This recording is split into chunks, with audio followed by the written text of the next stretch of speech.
I don't know if any debt should be embarrassing in a country where they don't pay us enough money to make our lives livable. And we got to take on credit card debt just to put gas in the car or to, put food on the table. I know my parents went into debt for those reasons. Exactly. You see me burning the paper on the screen? That's what we do. That's right. That's how I became hooked with the Debt Collective after that day.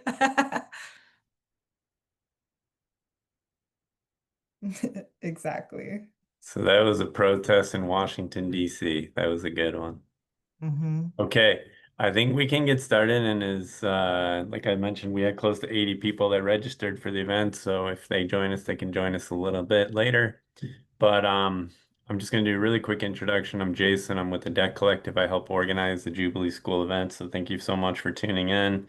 We have a variety of Jubilee School offerings between now and mid-December that I hope that you consider joining us for.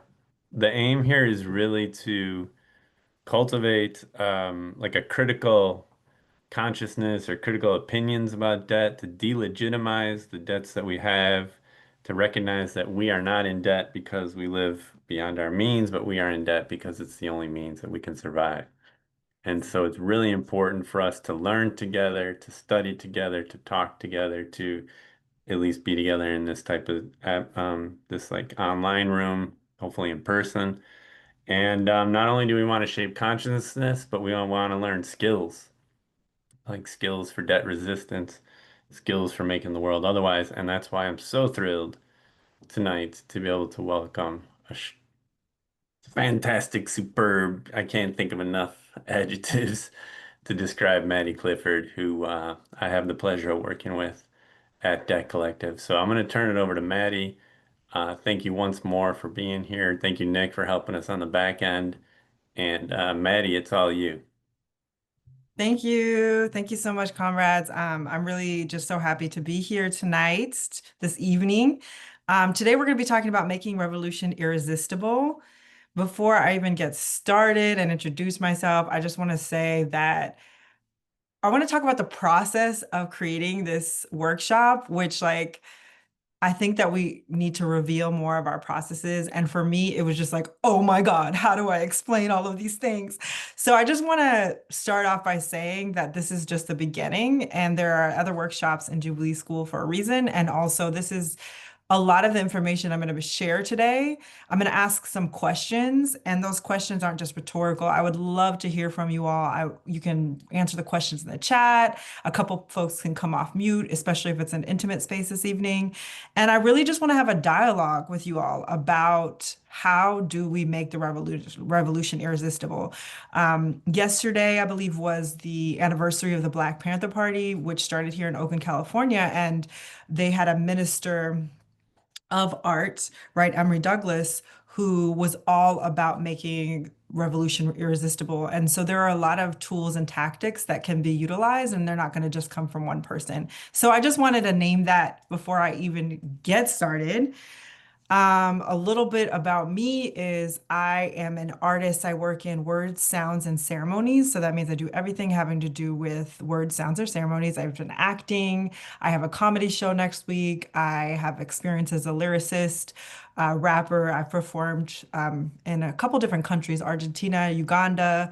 I have written the musical score for aerial dance pieces. I have what else? I don't know, written speeches, everything you can think of. I have probably done it if it had to do with words, sounds, and ceremonies. So that's why I'm not just a translator as an artist, but I also have a lot of experience with the way that artists and creatives approach their work and approach their labor. And I think that there's a lot of tools that we can gain from learning more and talking more about that. So that's what today's workshop is going to be about.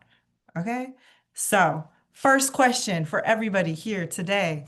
What was your favorite story as a child? You might guess that this is me. This is your girl, Maddie, as a child. And I am doing something that is making me so excited, and that is drawing a picture. What was your favorite story as a child? I actually got this prompt from our comrades at Dream Defenders. They did an incredible workshop on narratives. There was actually a series of workshops, and they're actually doing another series coming up that's looking specifically at class. So definitely check out Dream Defenders. But this question, what I just thought was so helpful for us to start talking about storytelling and then in turn narrative. So. I just want to know, what was your favorite story as a child? When you were little, when it was bedtime, what were the stories that you read? And I'm going to check the chat. I got The Little Mermaid. Yes, Ferdinand and the Bull. I was wondering if a couple of y'all could come off mute and tell Monica, I want to know, was it The Little Mermaid from the Disney Little Mermaid? Can you tell us a little bit more about why The Little Mermaid resonated with you so much, like why it stuck with you? Hi, Maddie. Hi. I love that child photo of you. I feel like I've seen it before. Yeah. The Little Mermaid, I don't know. Well, I mean, I know recently on TikTok they said that, gingers are the honorary blacks. So maybe that's the closest we had back in the day. I guess so, girl. What else about the story though? Like there must have been something. I mean, I know a little bit about your personality now. You're such an innovative person. You're such a creative person. What do you think it might have been about The Little Mermaid that like stuck with you as a child? Um, hmm, Probably just not resonating with humans and Mhm. feeling in between worlds. I was an underworld type of child. Ursula actually reminded me of my grandmother, so I have resonated with that character a lot. And also, like, I think unfortunately, just the programming of Disney of like this fairy tale of a man sweeping me off my feet. Still doesn't happen, last year of my 30s. But I just think that the story, the fairy tale of going after something even when everyone is telling you not to. I love it. I love it. And also, have you ever I know a lot of us, I know you're a millennial too, but like we were like raised on Disney and then you go back and you read the Brothers Grimm, the original stories, and they're all super traumatic. I don't know if anybody else has noticed that. I see another one. Can I pick The Never Ending Story? Can Tiffany, do you mind coming off mute and telling us a little bit about what you loved about The Never Ending Story? Sure. Hi, everybody. Hi. I think what most connected with me was that, like, this overcoming people's doubt in you, and also this coming together of like multiple beings towards this like goal that, like, I don't know, everybody had to be involved and like everybody was part of this story. I connected with that as a kid. Like it was so kind of bizarre, but it was making through these obstacles of like self-doubt and like um coming to understand ourselves through the perils and this evil, right? There's nothing that was coming for standing up to that fear. I didn't want to be afraid, so I think I connected with that sentiment as a kid of overcoming. I love it. I love it. I was also a big fan of the Never Ending Story. I think the nothingness was just like such a insane concept, like, but it was so scary. And now I'm just like, oh my God, that was such a metaphor for fascism, low key. Like, what? I love it. Okay, so a couple people have answered, and I love that. And I see other people, folks in the chat, The Never Ending Story, The Lion, the Witch, and the Wardrobe, Ferdinand and the Bull. I actually want to hear about that later. But I want to share mine with you all, and it was The People Could Fly. I don't know if anybody else read this book or saw it when they were growing up, but it was actually part of a collection of African American folk tales. And the thing about this story that resonated with me was it was really magical and it was mysterious. And it was part of a collection, right? It was also a way that was reframing this particular moment in history, this time period in history, which has completely set the foundation for this country, right? But instead of learning about my ancestors as slaves, they were enslaved, right, by white landowners, and also they resisted the atrocities of enslavement. For those that don't know, the People Could Fly is about a group of people on a plantation that discover magic, and they literally discover that they can fly away. And so this particular story also is part of the book Solomon, which is a really important book as well. And one of the things about this book is it's also giving us a sense that Black people didn't just experience slavery, they resisted it. And sometimes they resisted it in extraordinary ways and magical ways, which really resonated with me. I'm also my dad is Jamaican. I actually have dual citizenship, and actually in Jamaica they learn about slavery as a collection of slave revolts, actually, which is different from the United States, the way that young people learn about slavery in this country. And now we're seeing, even worse stories told about slavery. But I think that that's really unique to the Caribbean, where, and it also creates a different conception of that time period in history, because it's like this is a series of things that we did to resist this atrocity, as opposed to just being like inactive people experiencing something like that. So that's just one story, right? Now, I want to talk about, or ask, actually, rather, this is a question. What do you think makes certain stories irresistible? We all mentioned stories that stuck out to us, but what do you think it is about them that makes them irresistible? There's not a right or wrong answer to this question. It's just kind of like, what do you all think? Like, why did the never-ending story resonate with us so much? The Little Mermaid, The Lion, the Witch, and the Wardrobe. Why was I so into The People Could Fly? What do you think it is? Monica says a hero's journey, universal archetypes. Claire, do you mind coming off mute and telling us a little bit about the universality and the archetypes part? Yeah, sorry about my video. It's better up for my internet with just the audio. Just things that resonate with all of us across all lines and genders and backgrounds and every sort of the deep soul patterns that we all have. And may I just say that that book you just spoke of, if we all learned that in school, if they had read that to us in school, I think things would have turned out much differently. I agree. I really do agree. Jason said character development. I think that's important too. The ones that I mentioned, the damsels in the distress and the knights and slaying dragons, those are also kind of particular to like the Western canonical like lexicon, the way that we think about our world. So those ones probably are rooted in different like cultural archetypes, right? They don't, so there's some things that exist throughout cultures and some that don't. It's interesting, right? And they said vulnerability and consideration of tenderness. Is your name Kaya? Kaya? Do you mind coming off mute and telling us a little bit more about what you mean by vulnerability and consideration of tenderness? I love Yeah, that. and I also cited Ferdinand the Bull because I relate especially to animals and stories about animals acting in ways where we feel a tenderness towards them. Um, and we consider them, and I try to do that with people, of course, but vulnerability, I think, is necessary for any truth. Absolutely. And also, going to the next slide, it's actually in our nature to need stories. They're the earliest sciences, a kind of people physics. Their logic is how we naturally think. They configure our biology and how we feel in ways long essential for our survival. So stories are literally about survival. So we're wired as human beings to gravitate towards stories. I put "We're Just Babies." I don't know if y'all know the song. We're just babies. We're just babies, y'all.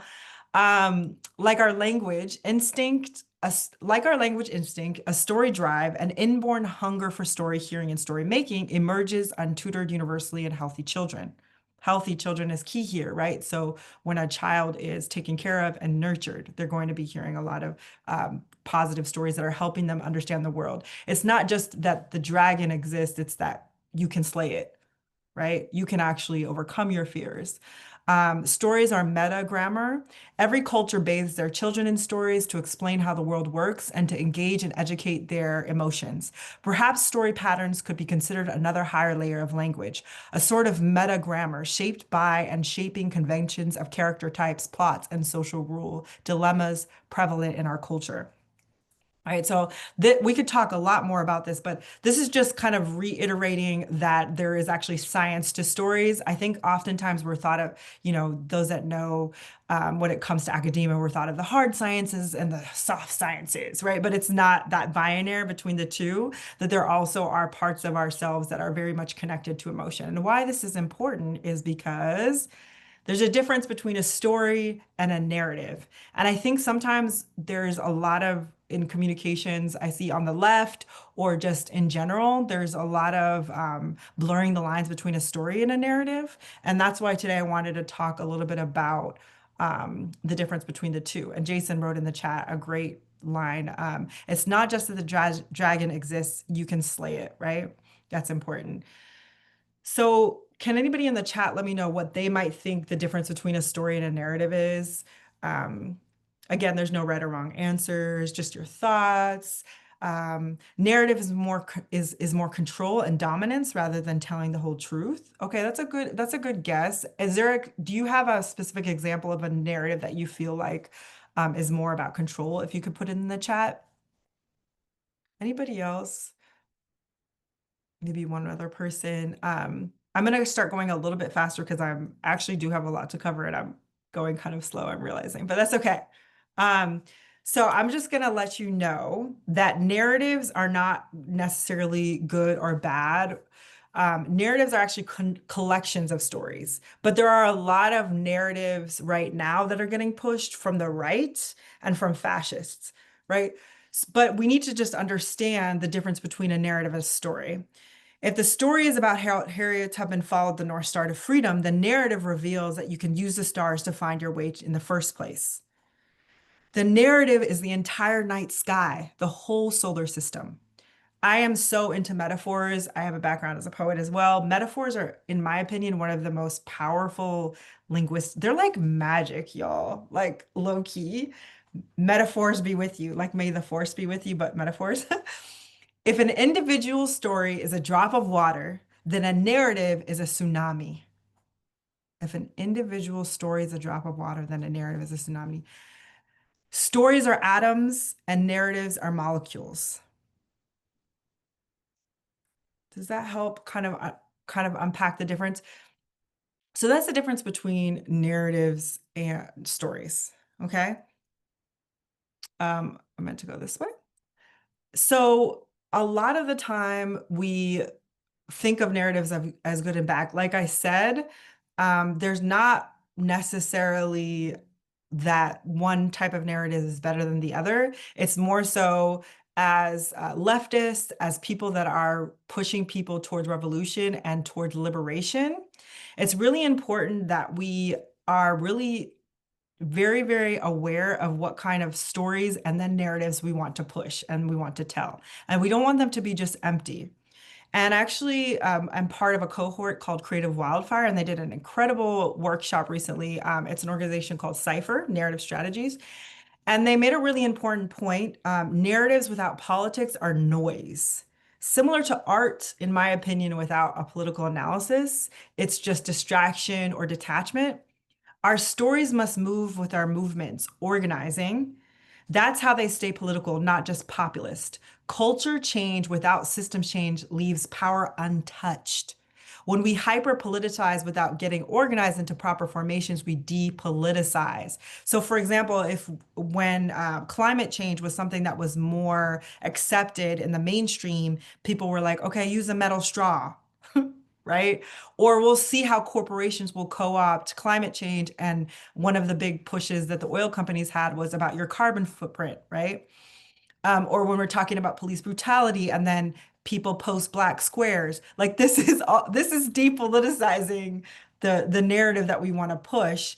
And we want to actually have powerful narratives that are rooted in systemic change. And that's why we need the organizing, right? That's why we need to have a political stance that is leftist, that is revolutionary, that is about yeah, getting people free, right? Because otherwise we leave a lot of space for opponents.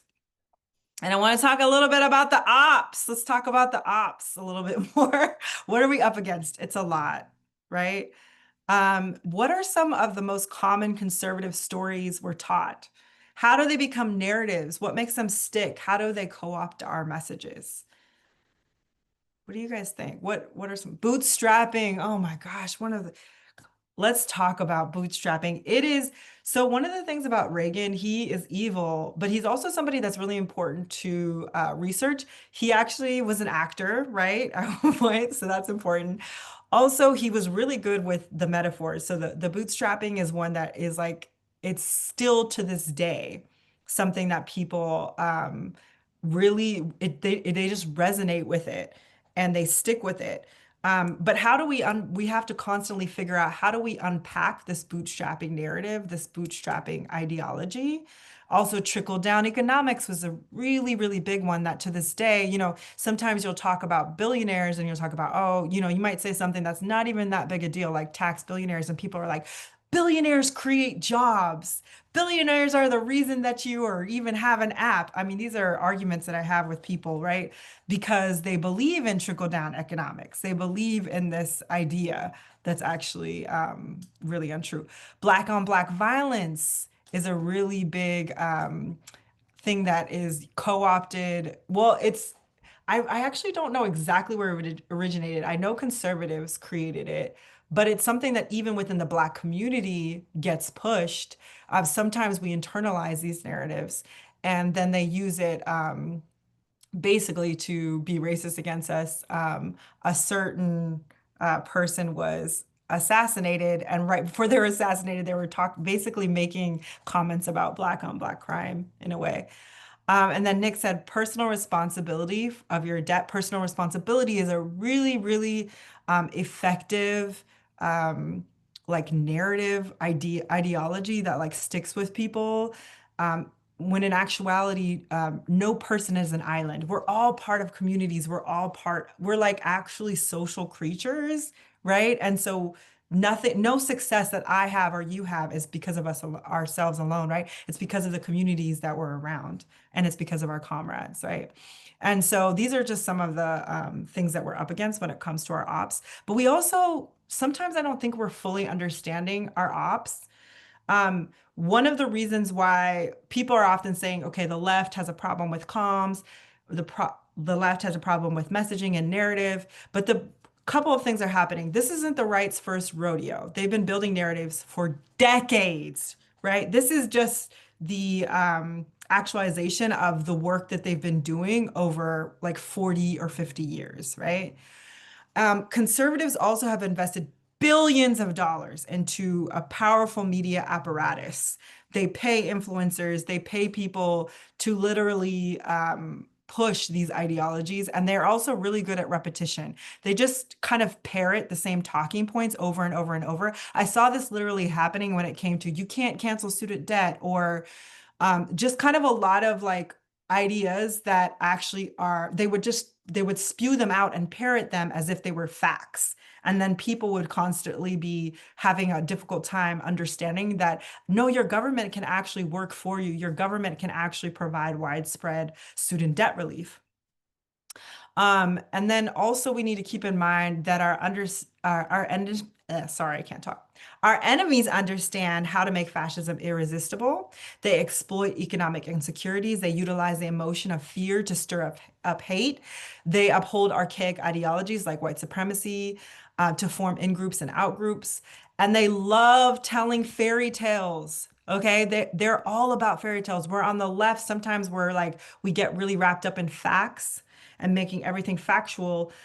They're telling stories about making America great again, which is like this nostalgia that's really important to fascism, right? And they're also about making sleazy reality TV stars into knights in shining armor, right? Cheeto in Chief is all about, he's the knight in shining armor. How did that happen, right? um, So the next one is actually a really helpful definition that I found. about fascism. It's from a TikTok creator named Johnster Truck. He is a teacher and educator. Shout out to all the teachers and educators out there. And he talked about fascism is a mode of thinking first and a political ideology second. It is a way of viewing the world that then colors the way that fascist policy is enacted. Fascists are allergic to abstract thought. This is why artists are important. This is why creatives are important. They're impervious to argument, evidence, or any form of disagreement. This is why it is so difficult for us to bring facts to the table and say, oh, no, actually, these are the facts, because they are impervious to them. And when it comes to disagreement or argument, when we have these, oh, let's debate fascism, let's debate these bigots, it doesn't work in our favor. All it does is platform their ridiculous ideology, right? And so this is what we're up against. And I think it's important to understand it so that we can actually fight against it. Remember, fascism is about thinking in absolutes. They amplify an intense binary view, good versus bad, black versus white, gay versus straight, no nuances, rigid devotion to hierarchy. And this is why Hitler actually launched a campaign against jazz. He was really against jazz. But then again, I want to add this caveat, jazz isn't inherently revolutionary. In fact, the US used jazz as used musicians as cultural ambassadors during the Cold War. Art, if it is not explicitly political, and by explicitly political, that doesn't mean you have to preach, but the artists themselves needs to be part of an organizing movement and have a political stance behind them. Culture with no system change leaves power untouched. This is the space where our enemies co-opt our art, right? So that's something that's really important to remember. I'm going to pause right here. Does anybody have any questions or any comments? I know I covered a lot, but I wanted to make sure that this session had a lot of really helpful information, so I have even more to share with you. But anything stuck out to you? Anything you're noticing in the media about just like how ridiculous this fascist takeover is? I literally have to laugh to keep from crying. Anybody notice anything or want to share anything that they've seen on TV lately? I'm going to just take a second because I tend to be one of those people that go, go, go, the Aries in me. Go ahead, Dr. Bell. Hey, I'm still driving, Hi. y'all, but I am Sure. listening and looking down at stop signs at these amazing slides. And I just want to just first thank you as an educator and an organizer. This is just incredible. I'm like screenshotting the slides as Oh, I I am. got you. I'm gonna send you these, of You course. gonna see them? They're brilliant.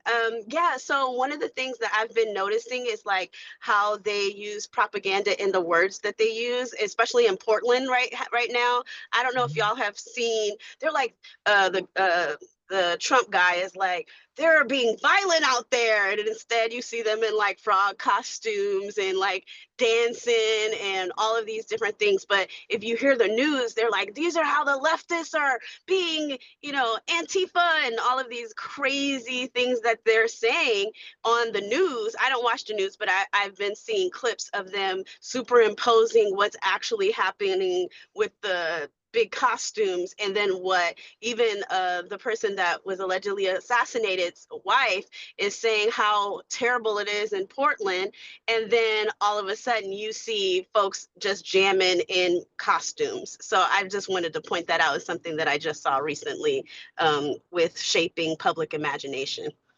I love, love, love it because I'm from the Northwest. And it's funny because I'm in the Bay Area and people in California think the Northwest is just like Narnia. It's just like up there, like that place up there. Literally when I say I'm from Seattle, they're like, I've been to Oregon. And I'm like, that's a different state, but okay. Um, but yes, the Northwest is very dangerous. There's lots of utilikilts. Antifa's headquarters is the Renaissance Fair. You know what I mean? Like I think it's actually great the way that people are pushing back against a lot of the way that they're trying to make us really afraid. And even the term Antifa, this is why I tell organizers to say the entire acronym, because if they actually said the entire acronym, which is anti-fascist, then it would reveal more about what this administration is actually trying to push, which is trying to push forward fascism. but instead they say Antifa. And so there's also some language stuff happening there where they're really trying to, yeah, just hide things from people and confuse people to the truth. So that's a really important point. Thank you for bringing that up. So now we're gonna go to one of my favorite things to talk about, which is art and creativity and where it fits into making the revolution irresistible. And this is just kind of like a little image that I found that I wanted to use to give us space. Oh, actually, before that, to Skillshare, this is actually a slide from Imani Barbarin, who is an incredible, incredible communications. She's probably the most helpful communications expert that I follow online. She goes by Crutches and Spice on TikTok, Instagram, and she actually had a whole entire presentation about how we combat the right, particularly when it comes to new media. One of the challenges of doing this workshop is like there was so much to cover just in terms of new media, but she has this framework when it comes to what the fascists are pushing and how we actually create a stronger apparatus on the left. And she recommends redirecting, relating, reflecting, and reframing. I can actually share this like if we do a follow-up email or something. But also you can go to Imani her Patreon and support the work because all of this is comes from their expertise. So remember when you're redirecting, you want to draw interest away from the pull of the alt-right pipeline by demonstrating interest in hobbies, books, finance. People are often sucked in through peripheral interests. So this is like about the pipeline and how to combat against it. Relate to the person through the problem being discussed and draw connections between yourself and the individual and how it manifests in their daily life. Reflect on how this issue has historically been addressed, framed, and its current status in the cultural conversation.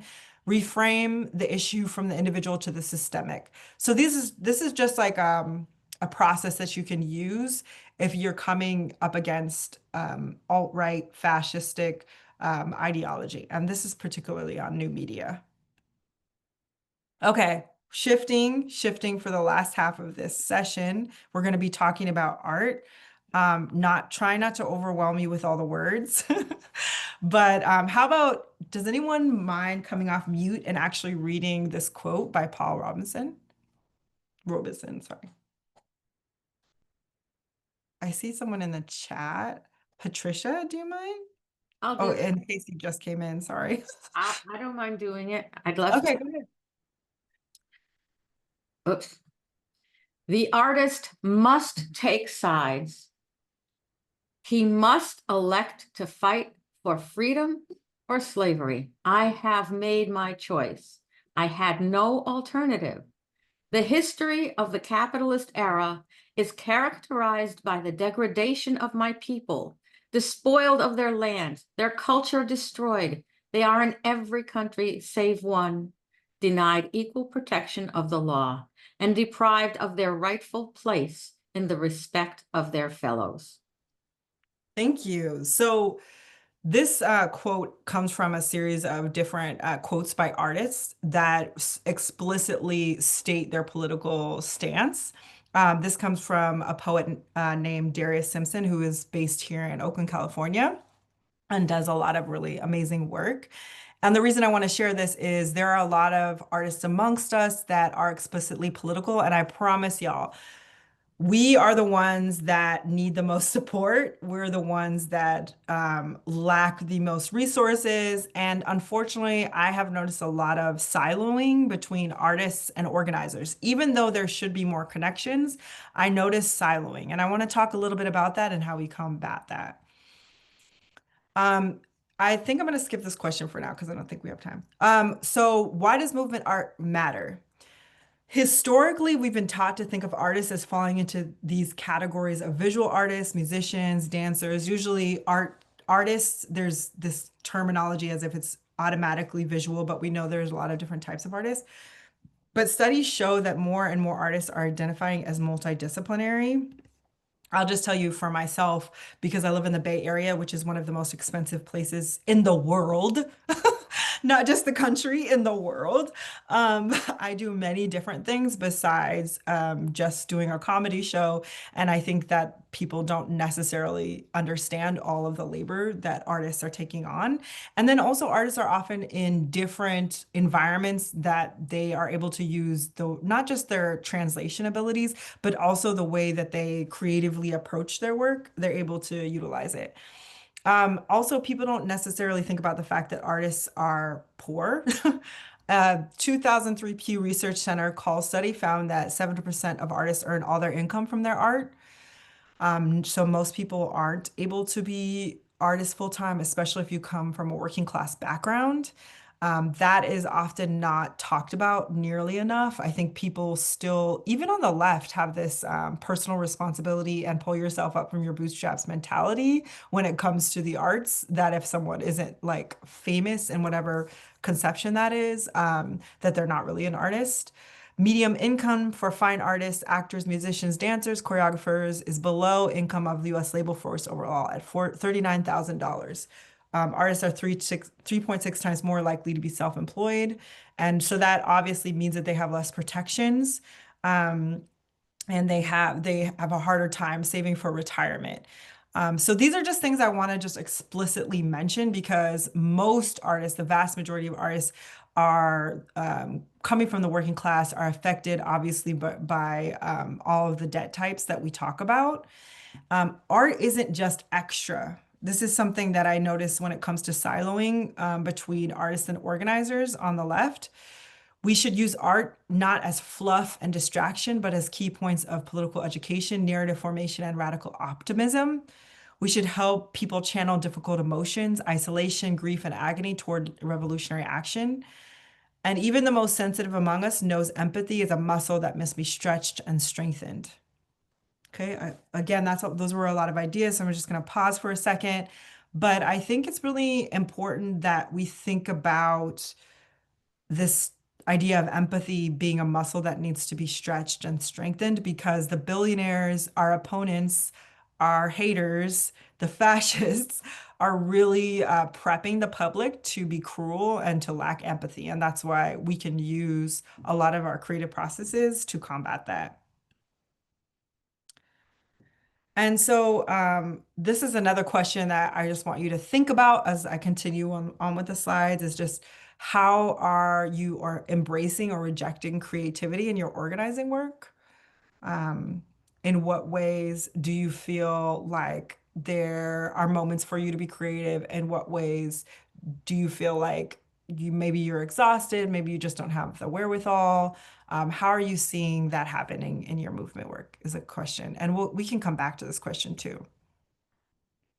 So in my opinion here, this is where I want to skill share my own analysis. That's just kind of still a working analysis, which is I believe, like I did at the beginning of this presentation, I revealed some of the process that I put into making this presentation. So my process of creating this presentation is emotionally, I felt overwhelmed because there was so much to explain and I didn't even know where to start.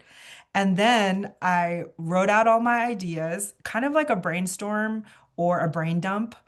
And then I actually typed up some of my ideas.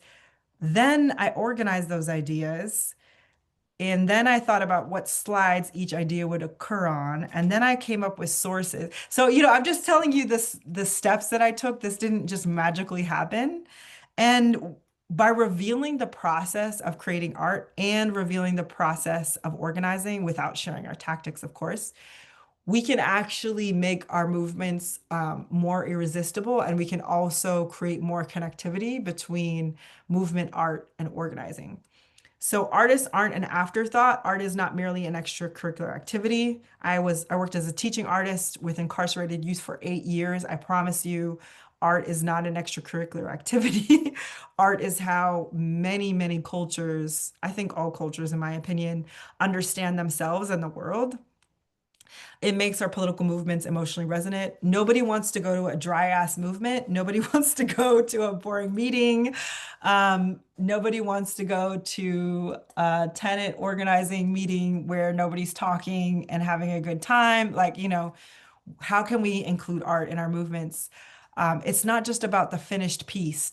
So a lot of people adhere to this idea of art as an artist as creating products. This is a really big part of capitalism. So we think about the finished photograph or the dance piece and the poster, whatever it might be. We don't think about the process that went into that. And I think that that's where the magic happens, that craft. So we should reveal that more. When it comes to organizing, our organizing wins, I mentioned this actually in a script that I wrote for Hannah, my comrade who works on in the housing space. Our organizing wins are often framed as coming from the top down instead of from the ground up. So a lot of the times in the media, they'll be like, the federal government forgave student debt, or corporate landlords refunded these, scammy rubs fees that they force tenants to pay, right? So we're even taught that our wins as organizers happen because the powerful decide to let us win. When in reality, we need to reveal the process after our win, of course. We need to reveal that it was organizers, it was hours of meetings, it was years, it was mistakes, it was triumphs, it was tribulations, right? We need to reveal more of that so that people, not only will our movements become more irresistible, but also people will get a better understanding of what it actually takes to get that win. Okay, so another little second breather. So now this is a framework that I've created to help you as an organizer, or to bring, if you're an artist, to bring to organized spaces that you're in, just to think a little bit more about how you can bring creativity and the artistic process into your movement. For the first thing is question everything. I'm going to explain this more. Abolish the police in your own head. Abolish the police in your own head. Be sensitive about your ish. Okay. And then also be culturally responsive. So as artists and as revolutionaries, we're taught to question everything, right? Oftentimes as an artist, you have a hypothesis and then you're questioning, you're using your hypothesis to come to some sort of conclusion. Abolishing the police in your own head is about abandoning perfectionism, because perfectionism isn't anything that we can ever achieve. Be sensitive about your shit is about really acknowledging emotions. Is your communications emotionally resonant, or are you just spewing facts at people? And then be culturally responsive. So just to kind of switch stuff up a little bit, I'm going to ask, can someone read these questions that go with each of the frameworks that I created? Let's see, I can call on Molly, do you mind? Sure, no problem. Yeah. So for question everything, are you including inquiry in your organizing? Are you asking questions, hypothesizing, or are you using the banking model to deposit information into people? Thank you. So Molly, I was just wondering, what are your thoughts about this question everything, and these questions, these inquiries? Yeah, I mean, I try and do that too, but I think the issue I run into is almost like exhaustion. Like sometimes it can be kind of energy producing to question everything. And then sometimes it's like, I don't know, like I need to center myself back to my values. And I can just see so many different, I think all of us are here because we see so many different issues in society. And that's what I like about getting together like this, is it helps me kind of just recenter and like, okay, let's work on this little piece that I might be able to have an impact in. Thank you so much, Molly. I really agree with you. The questioning everything too can be overwhelming, but also like the shock doctrine of like fascism just feels overwhelming in general too. Like it just feels like so much is coming at us constantly. And sometimes, and what it's doing is it's causing us to question a little bit less because we feel this sense of urgency and anxiety around getting things done, as opposed to taking the time and space that we need to do things in a deeper way. And so one of the ways that I've been able to work through that or navigate it is usually I'm doing a lot of prioritization. So a lot of the time I'm still asking questions, but I'm trying to prioritize, okay, what thing, instead of feeling like I have to do everything at once and everything is urgent, what can I prioritize? And where can I create space to actually pause, just like I tried to in this workshop. Hopefully I was successful, but it still was a lot of information, right? And so I was like, okay, let me see how we can pause. How can I bring other folks in? The second part too, just want to mention the banking model, which is a particular way that traditionally and like K through 12 and even in college education, there's this concept of students as it's almost like we're just depositing information into them as opposed to students being active participants in their own learning. And sometimes I even see the banking model on the left or in progressive spaces where there's a lot of information being just like kind of inserted into people or told to people. And we want to try to avoid that as much as possible. How about, can someone read the second one for abolish the police in your own head? Should I call on someone? Or you want to popcorn style it? Can I call on, let's see, Tiffany, do you mind for the abolish the police in your own head? No, thanks. Okay. There's some people that are off camera. I don't want to put you on blast if you're off camera. So I'm not going to do that. I guess I will just read it. Are you being a perfectionist about your organizing? Sure, you want to be strategic and precise, but are we letting perfect get in the way of good? I think this is a really important point, especially for artists, because as artists, when we're first starting out, we know that we're going to suck. Whenever you're starting some kind of artistic process, you have to kind of accept a little bit of like, I'm not going to be very good at this right away, right? And even sometimes I challenge myself to try, like yesterday I was doing collaging just because I was like, I need this experience of being a beginner again, because this is going to really help me stop trying to be a perfectionist. Because I see some perfectionism in our organizing work. But if you look at the fascists, if you look at our enemies, they really are so messy and like they're just throwing shit on the wall and seeing what sticks sometimes. And so we just want to remember, obviously we want to be precise, we want to be strategic, but we don't have to be perfect, right? The next one is be sensitive about your ish.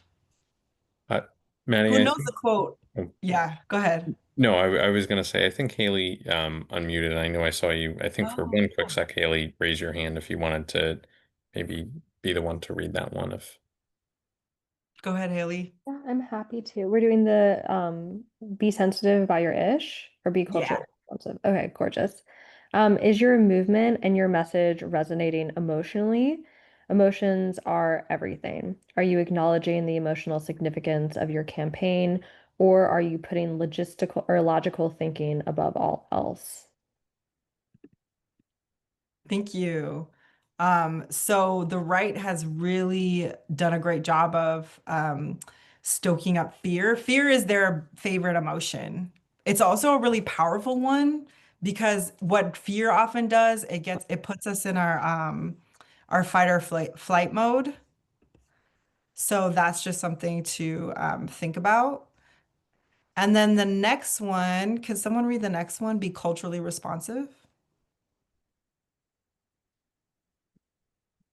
I can do that, Maddie. This is Felina.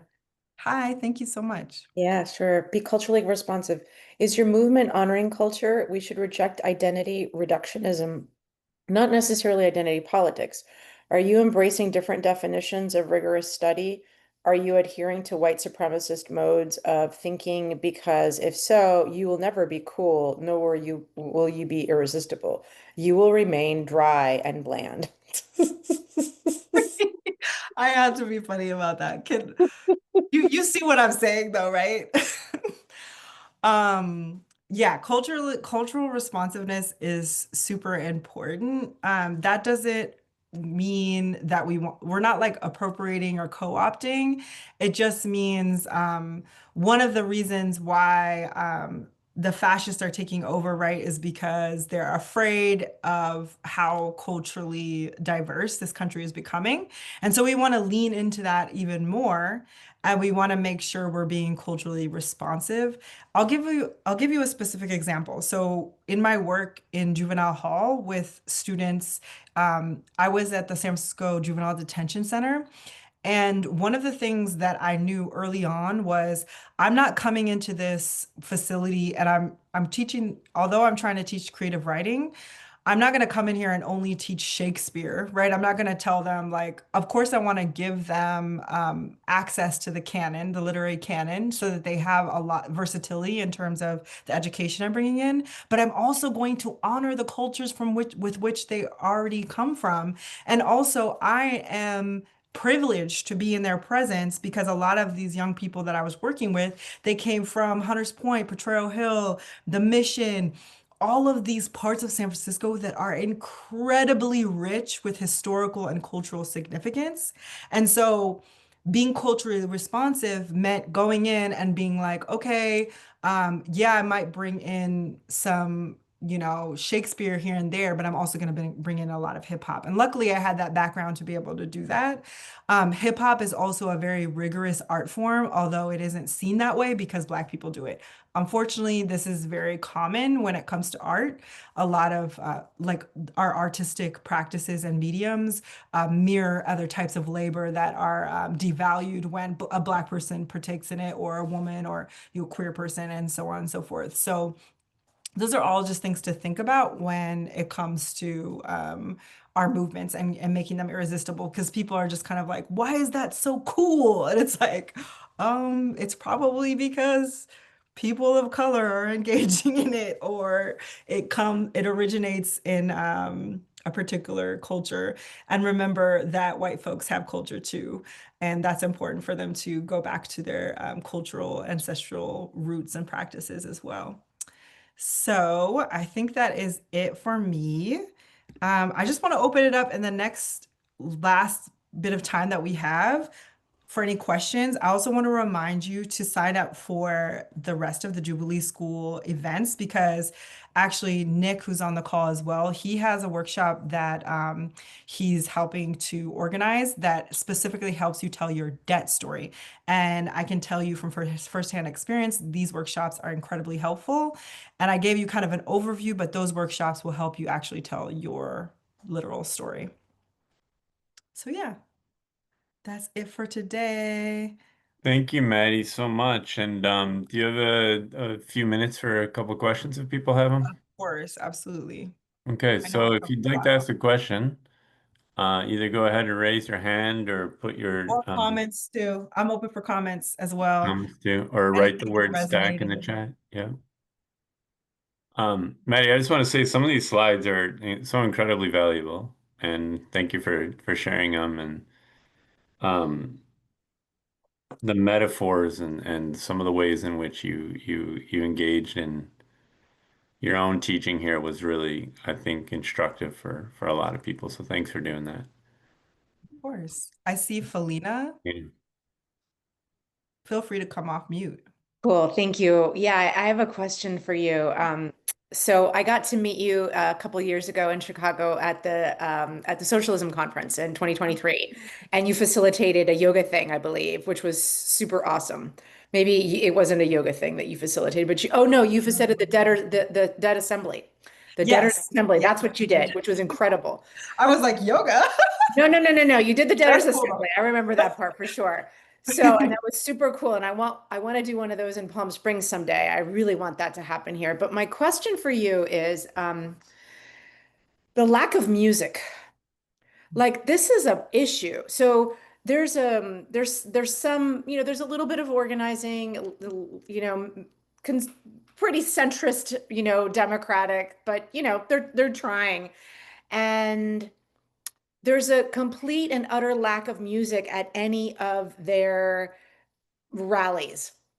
And I leave there feeling like I went to a performance rather than I went to something that I participated in.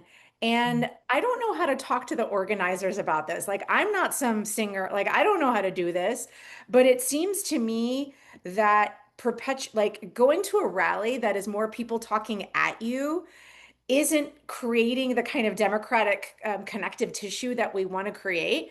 And so I'm wondering if you have any suggestions or ideas of like how to talk to them in ways where they might hear how something like singing or music together might make some of that more of that connective tissue that feels really juicy and important to happen. Absolutely. Can you tell me what organization it was? I know you probably don't want to put them on blast, but Right, exactly. I don't really want to put them on the okay, spot, but it's indivisible in the desert. oh, okay. They're courageous resistance.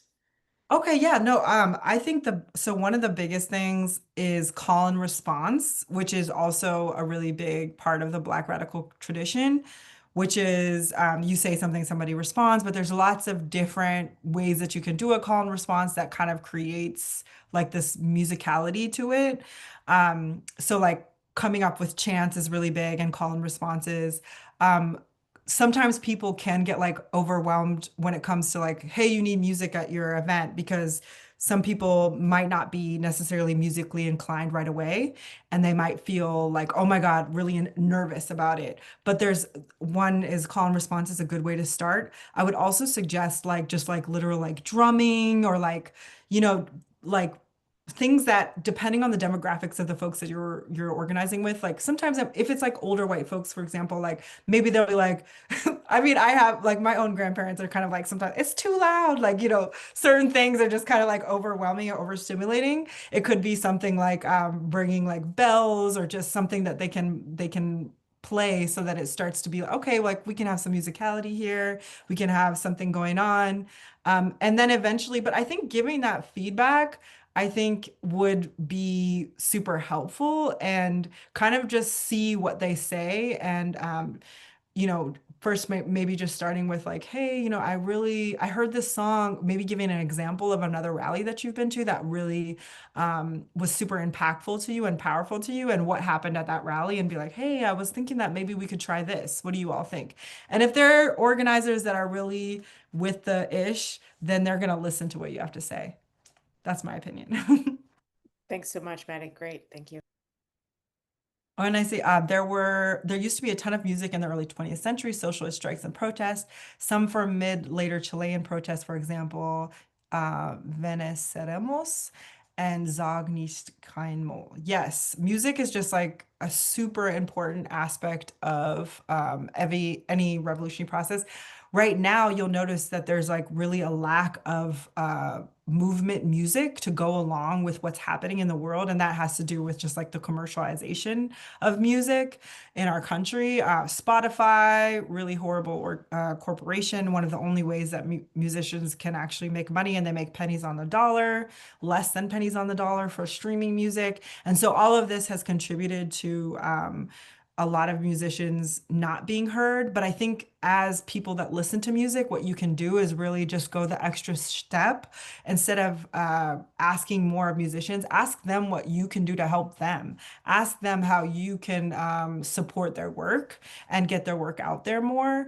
Also, be careful about asking musicians or any artists for that matter to perform for free, because that's actually like really common. And artists are workers. Artists are cultural workers, and they deserve to be paid, especially if they're not new artists, if they're like emerging or advanced artists. I see that Nick has his hand raised. Yeah, I threw myself on Stack and raised my hand of yeah, no, Felina, I love that question because I know I myself in in high school was in choirs, and also in college was in an a cappella group. And I find of how much, I don't know, music just brings life into things. And I know, to kind of Patricia's comment, I would encourage you to try to look up. I know I once connected with someone, so for example, I'm in PA, I'm in Philly usually, but I connected with someone who's a part of, for instance, the Pittsburgh Labor Choir. They, sing a lot of kind of like labor, anti-fascist kind of songs. I know they, for example, have like a big song book of songs. Once I probably still have access to it somewhere. I'd have to like dig it up.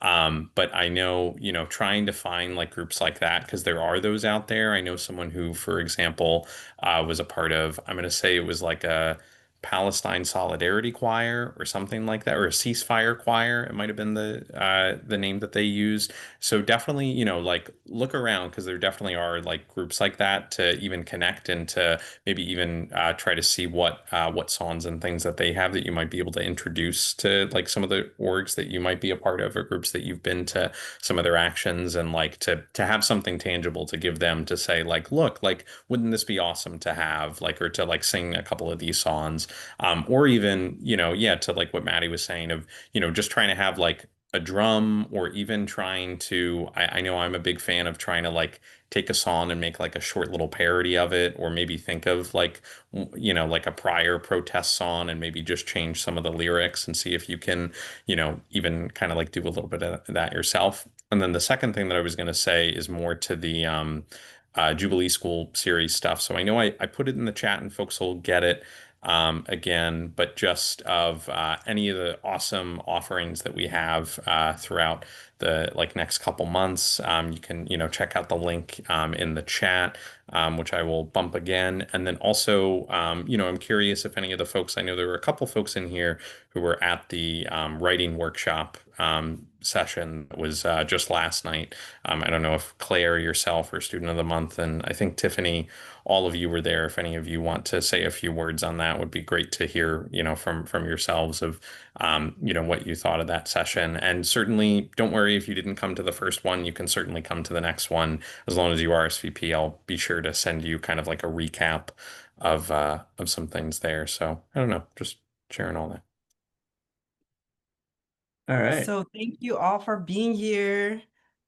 Thank you, Maddie. Any last words or Yes, I do have last words. I Please. want to remind you all that our love for one another is more powerful than all the systems conspiring against us.